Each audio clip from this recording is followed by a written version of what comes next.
functions of the language we speak and different speaking styles. The connections that humans develop with each other are different from those of all other living things because they have mastered cognitive linguistic communication. Language, which can be a tool for us to share ourselves with others, has the power to build and destroy societies. Being human often means mastering a complex grammatical system in order to communicate effectively with others. We learn to communicate before we speak, and as we get older, we learn ways to use language to convey what we want to say in complex words and sentences. Of course, not all communication occurs through language. But mastering one language certainly helps speed up the process of healthy communication. The main function of a language is to use that language.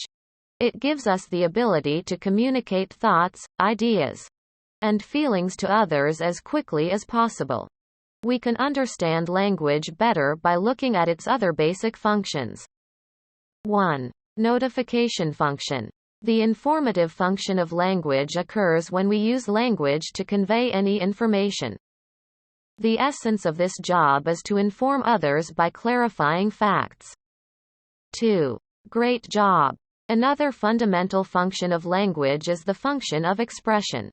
It gives us ways to communicate our feelings, reactions, and attitudes to another person, or ourselves.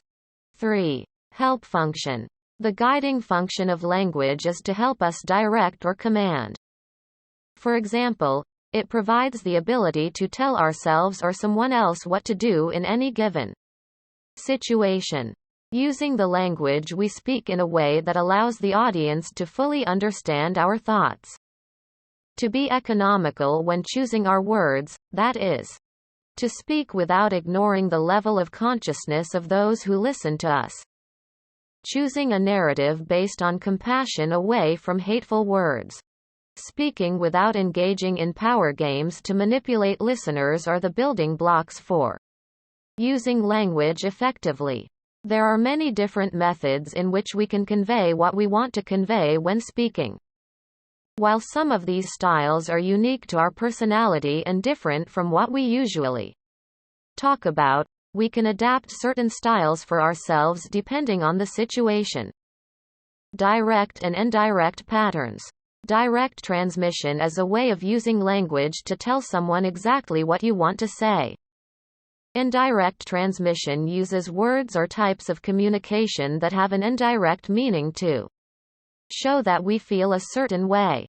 If you've ever argued with someone, you've probably tried both approaches to the language. Personal and contextual styles. These two linguistic approaches are a bit more complex. In general, personal style refers to an individual's personal lifestyle, which is informal and focused on that person.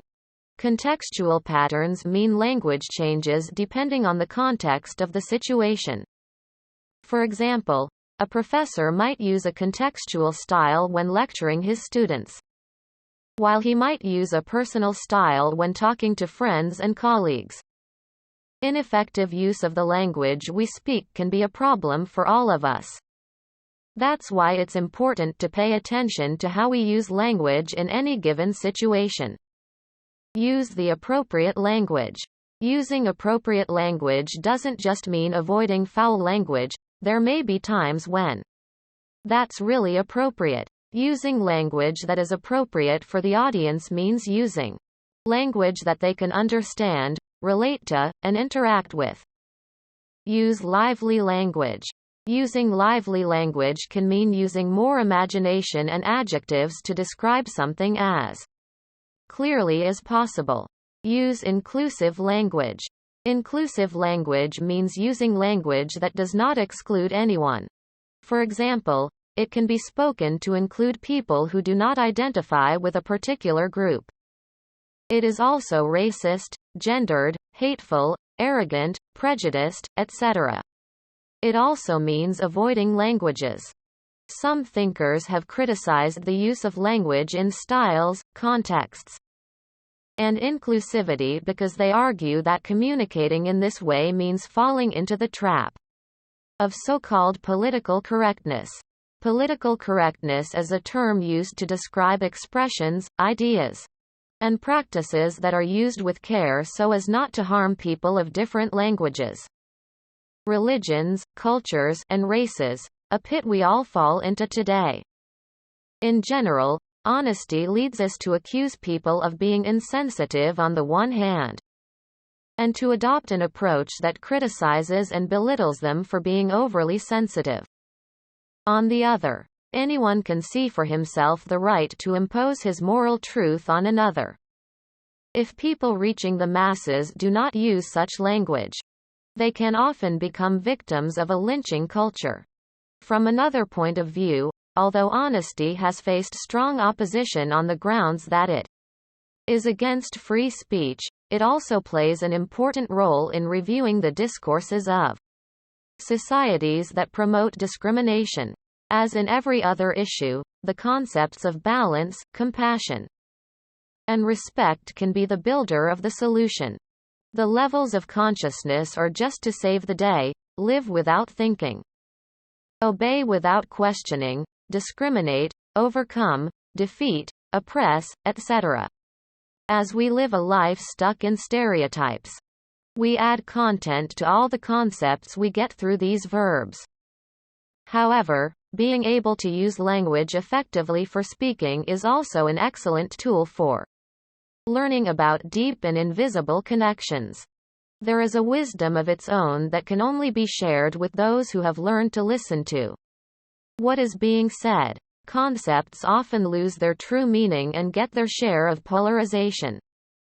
Words become unsettled, two-faced, vague and wander into many dimensions. That is why we have to relearn the ability to perceive each word from all dimensions simultaneously.